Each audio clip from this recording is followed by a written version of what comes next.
Hello, and welcome back to BBFL Competitive Balance and You. I'm your host, Ethan Leach. We're back with another fun installment of lots of useless statistics, so let's jump right in. First of all, you guys should be able to see the playoff statistics through 2024. This is the file that's easily found on our Google Drive, or for me on Google Drive. The link in the description, but you guys should have access to this. Updated after the 2024 playoffs. Updates for success. The Chase's 5 seed is the first team to win the Benny Bowl since Stu did it in 2021, and the second overall to ever do it. Continuing the streak of when a 5 makes it to the Benny Bowl, they win the Benny Bowl. Runner-up was MacLeod, and as the 3 seed, the first 3 seed to make it to the Benny Bowl since 2021. And continuing the 10-year drought of winning it for the 3 seed. And making it into the semifinals was the 1 and the 2 seed for Bryce and myself. I become the first 1 seed to not advance since 2019, and the first one not to win it, and breaking a 3-year streak of winning as the 1 seed. So, my apologies to the league. Look at the seed matchup and win history. Aside from the 1 versus 8, 2 versus 7, that matchup that we get every year, we saw the 5 take on the 3, the 5 take on the 1, the 3 take on and the 2 take on the 3. So the 1 is now, and the 1 against the 5. The 1 seed is now 4-1 against the 5 seed. The 2 is now 1-3 against the 3 seed, so that's not great.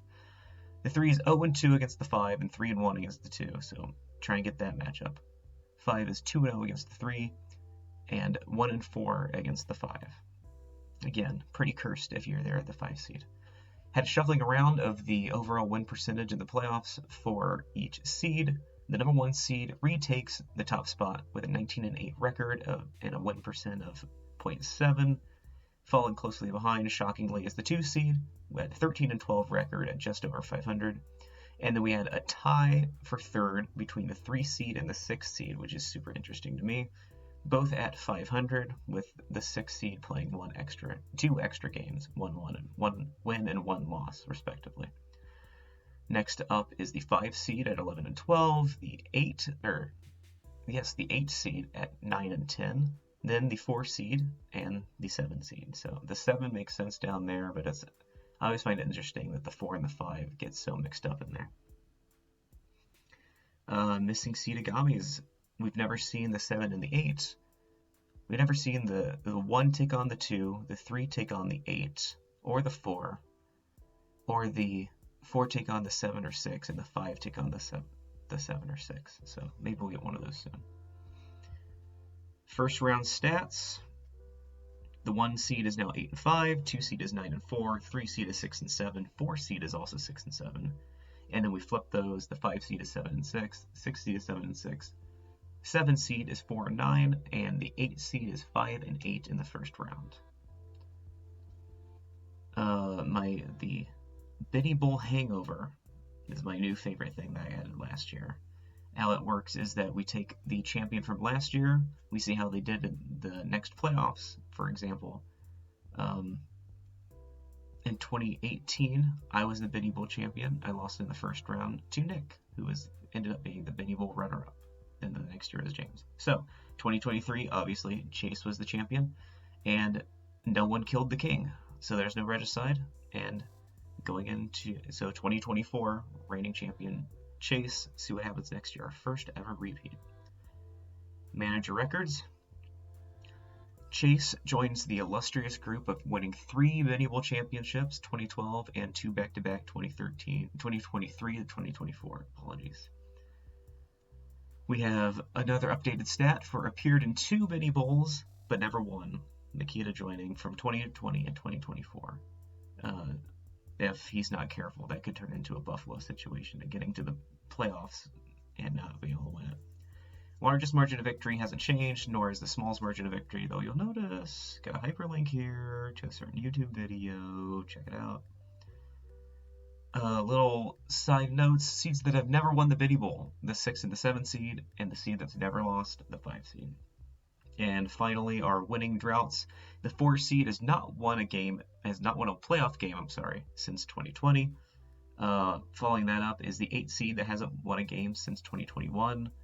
The 1, the 2, the 3, and the 5 all won games this year. And the 6 and the 7 have been waiting 1 year to win. Those are the playoff stats.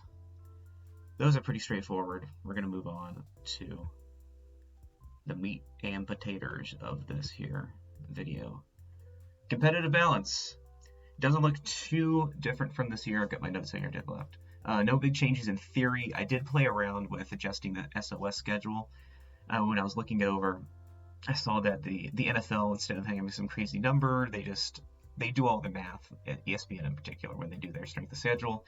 They do all their math, and then they give a single whole value number for the strength of schedule for each team, so 1 through 32. I tried adapting that to my SOS model, but it cuts out a lot of the difference between what a negative 13 value versus a positive 11 value does versus just 1 versus a 12. So I'll go into that a little bit later. Yeah, it just took away a lot of the context. Regular season, got win-losses on the side. 7 teams were at or above 500 this year, down 1 from last year where we had 8. There are only 6 games separating the first and last team, up 1 from 2023. The actual standard deviation was just 0.003 higher than the idealized standard deviation, which is the closest by a large margin it's been in a long time. You have to go back to 2015 where the margin was 0.002. And just a quick definition for standard deviation for people who have been out of school for a while, like me, that really didn't like doing stats. Standard deviation describes how dispersed a set of data is, comparing the data point to the mean of all data points. So you compare a certain number of wins versus the average number of wins, and the closer every data point was to the mean, the lower the standard deviation is going to be. We had an NSC score, or a non-Scully competitive balance measure, of 1.02 this year, down 0.03 from last year, which is a good move. And the best it's been since 2019. And just remind people, it's in an ideal world, the NSC would be a 1.00 because the teams were perfectly balanced, as all things should be. Now, so in a normal football, used to be normal football season, it'd be every team went 8-8. So the values above 1, teams are further apart from 500 than predicted. We had, like I said, 7 teams above 500, which means 5 teams below 500, but none of just going 8-8. We or 7-7. We had a team at 3 wins, a team at 5, and 2 teams at 5 wins. So the disparity there helps pump up the numbers, but only 6 games in between first and last helps with that. If an NSC was below, that means it was closer than expected. In an ideal world, all teams would go like at even 500, but that's just not feasible. Moving on to the point differentials, we're going to get back to that big colorful chart later. This one isn't super sexy of a sheet, but it's important. Average margin of victory for a manager this year is 30.38 points. So the average number of points you won your match by was just over 30. And I'm looking at our breakthroughs and our flops.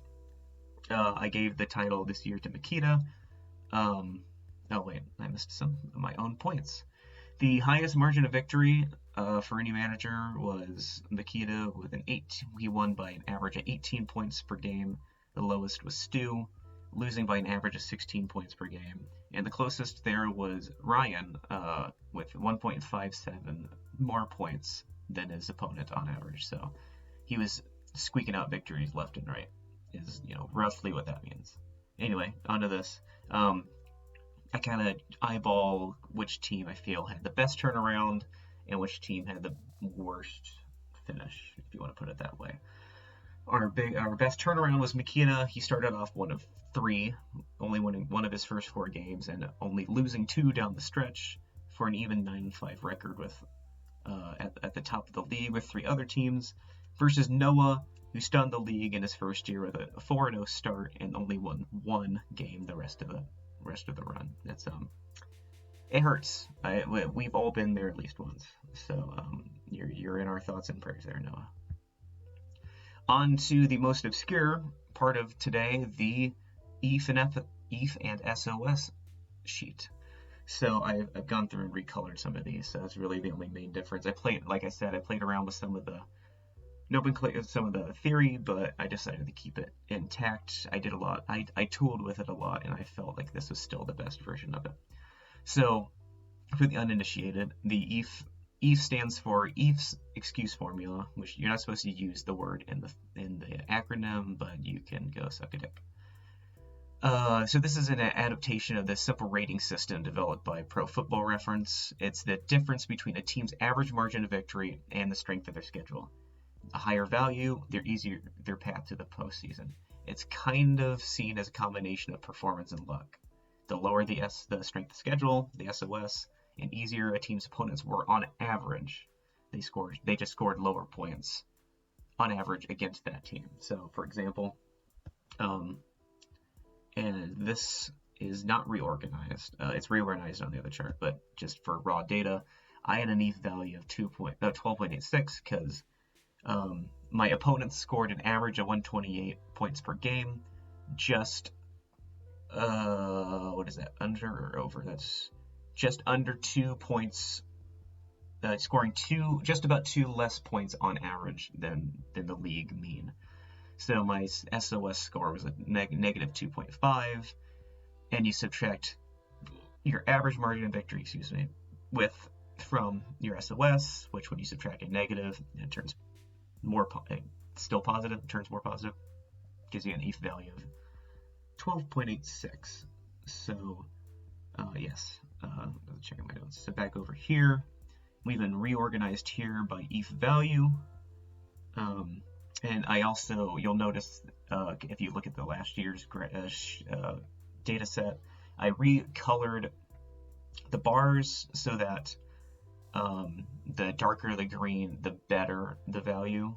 It just regardless, because it used to be just higher numbers were green and lower or red, or lower numbers were green. But the better the more green, the better the value is for that manager, and the more red means the worse it was. Highest ETH value there is obviously Bryce with a 23.21. His opponent scored on average 13.7 points lower than the league average. So on average, Bryce's opponent would put up 116.9 points. The average score by the league was 130.6 this year, so he was 13.7 points lower.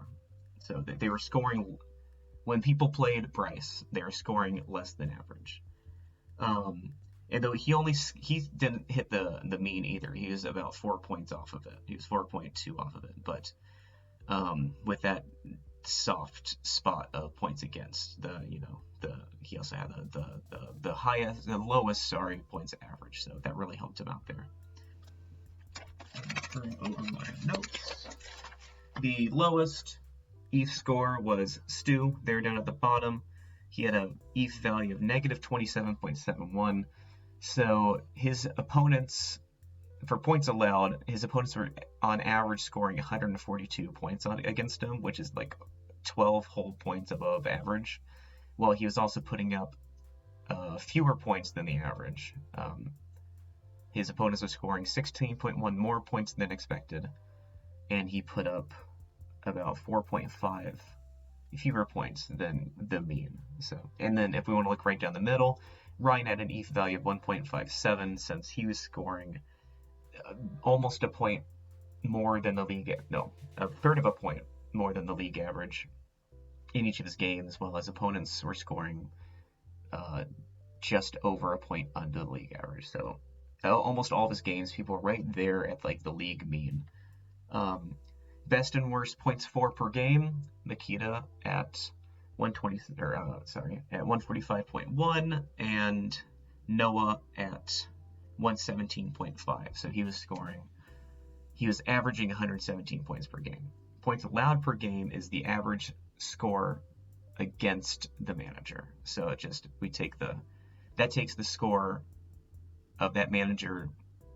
This isn't the total number of points scored. Well, it is the total number of points scored against them. This is regardless of, the manager in question. So the highest points allowed, or the best points allowed per game, was Bryce. People scored at a league low of 116.9 against him.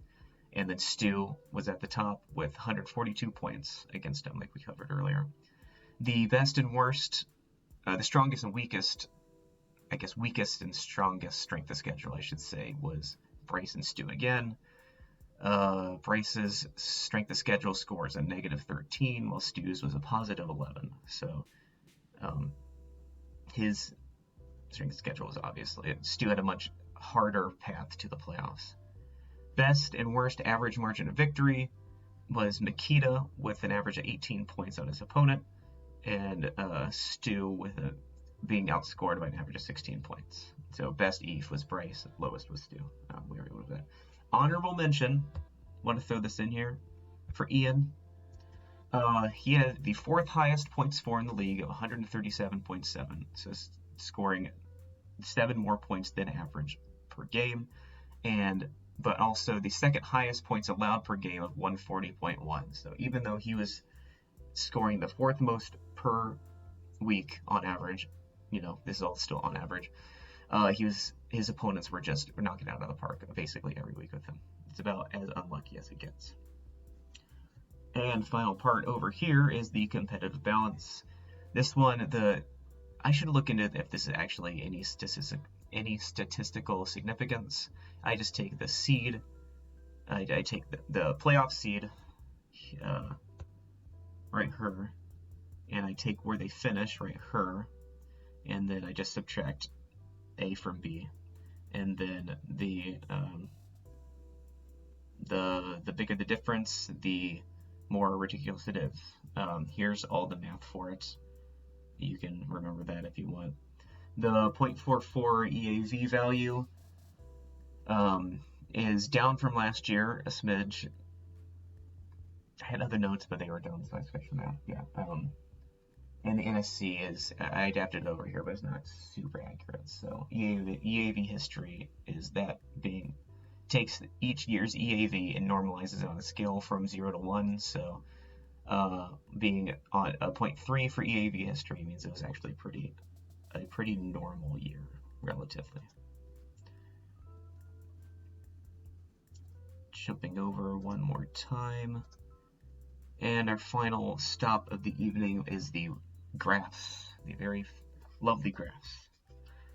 First off, with our win-loss over time, there's not really much to see here. We've talked about, you guys can see win-loss. It's just a good visualization for each group. We're about as tightly bunched as last year between 2023 and 2024, with the one outlier being Noah, dropping a few games down the stretch. We didn't have anybody above 9 wins and nobody above, 4 wins? Except for Noah. This continued trend of a pretty tight level, pretty good level of disparity, I should phrase it, between the teams of the league. And we're going to jump over to single season scoring. Our average, so this semi-transparent gray line is the average number of total points scored in the league each year. It takes I just take all the points that we all scored this year and divide it by 12. Our average total points this year jumped 149 points, a huge jump from last year, up to 1,828. It's an all-time high and continues a streak of sustained growth since 2019. And I mean, technically, in 2020 it was 1578, and 2021 was 1576. I consider that growth because it's essentially the same number. And we finally broke our league record of highest scoring season, which was 2014, with a total points scored of 1,731. So we've seen lots of sustained growth and a very last 2 and last 2 years we've seen a lot of tighter total scoring from the top to the bottom, from 1524 to 1837 versus 2031 to 1645. So about 400 points each year versus 2022 we were at 1882 versus 1321. And then we had some dark years back here, but we don't need to cover that right now. Benny Bull differential. This one is about as straightforward as it gets. Blue line is the winner, red line is the loser, the white dot is the margin of victory. So as you can see, we had some growth in the early years, a big dip in 2015, along with that dip in scoring we see in 2015 on average, and then period of growth, some declination, and then we've seen 3 years of sustained growth here. Third year in a row of growing in the winning score, the losing score, and the margin of victory. Though I'll note these are the same margin of victory, but I consider that a positive from. Well, I guess we could say it's been 5 years of growth with the 5 and the 13 here, which you could say is either a positive or a negative. I'm not going to get into that. You guys can debate that in the comment. Do my best YouTuber impression. Average margin of victory in a Benny Bowl is 31 points. The average winning score is around 140. The average losing score is around 109. Though we haven't had anyone's... Though actually, yeah, 2 of the last 3 have been under 100. So let's keep that trend up of scoring. And finally, my favorite part of the graphs, the above, below 500. Let me flip over to my final set of notes here. And we're going to... Now, when you look at this chart initially, it can be hard to read because there's thousands of data points in here, I believe. But I like to zoom in to about 200. And when you scroll around, you can see pretty well. Went too far. Where am I? There we go. So this top line is 40. Each gray line is set at 2 all the way down to this black line, which is the 500 mark. So any game, if you start at 0, if you win a game, you move up above 500. If you lose a game, you go below 500. It's technically a depiction of a team's all-time win percentage at any one moment versus just your win percentage at the end or beginning or midpoint of each season. I like to look at it as a journey of like a team's success and failures, and more of a storytelling than anything else. But you guys were there for that argument / debate on Discord the other day. Starting off at the top, we have James. He has continued success over the last few years, just all posting winning records every year going back. I'm not even gonna try and go back there. He's set the all-time mark at 40 wins above 500, and is currently the highest winningest overall. So we need to start trying to catch up with James some more. Hopping down here to in the 10, 20, just over 30 is Chase. Back-to-back Benny Bowls. He's continued 3 years of success and growth. Hit 500 a couple times down here, and then marched his way up to 2 consecutive Benny Bowls. Second year was up and down, but he's able to put it together at the end of the year. Sam here in the yellow, our perennial. He can win games, but just can't get it done in the playoffs. Bit of a down year slide this year. His first time trending downward since his sophomore slump. Moving on down to me in the purple. I have to say I'm very happy with my continued progress away from 500. I labored around there for a long time, flirting with being positive and negative. This is the first time I've spent 2 years above 500 in a long time, so I'm hoping to continue that success, but we'll see. In the seafoam green, we have Kelsey. It was a pretty rough year in 2023. Here she's stapled in through here, but once we hit the ground running, she had a lot of success.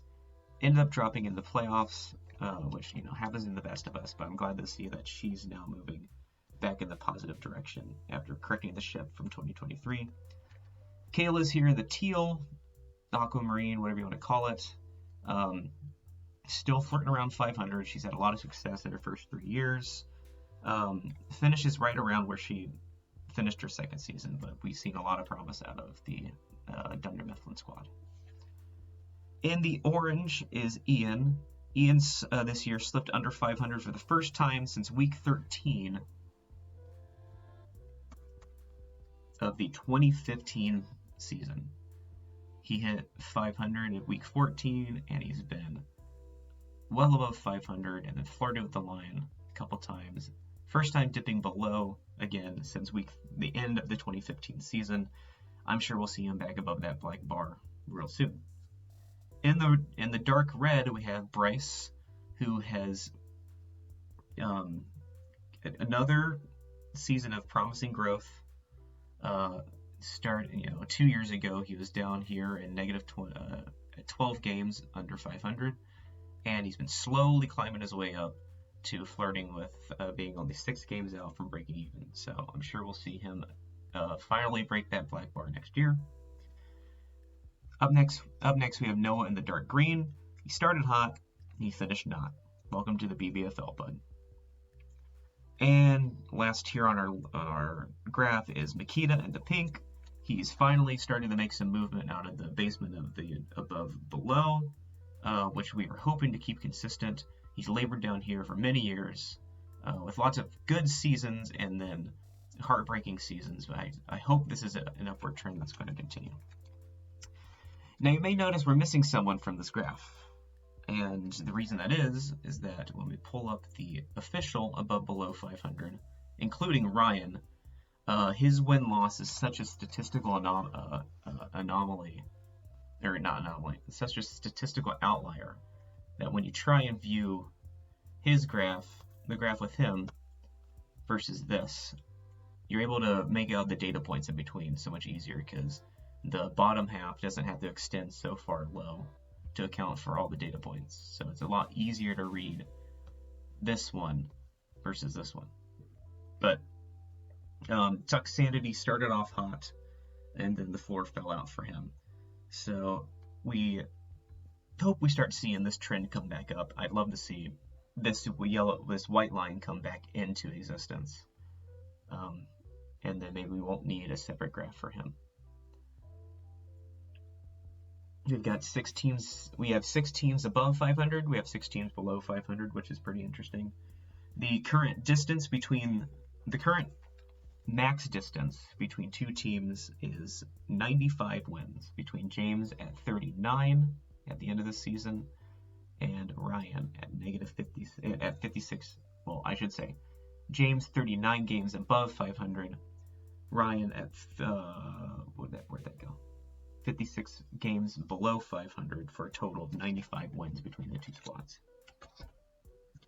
That about does it. Another good year, BBFL.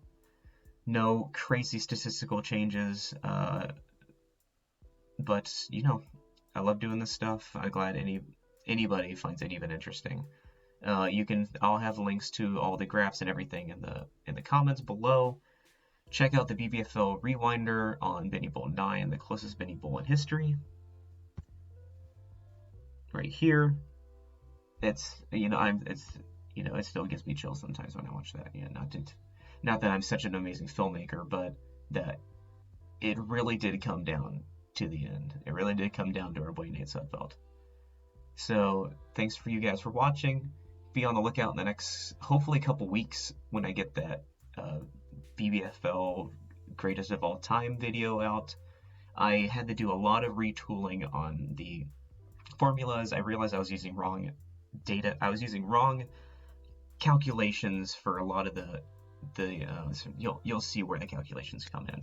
And I had to go through and because ESPN only keeps BBFL scoring back through I think 2019, and then they only keep the player stats in a central location through I think 2018. So I had to go back and so then I was using Pro Football Reference, but they score their fantasy points way different than ESPN does, and I wanted to keep them relatively consistent because I don't think BBFL is horribly off from ESPN, but either way I wanted to keep them in the same data set, like scoring wise.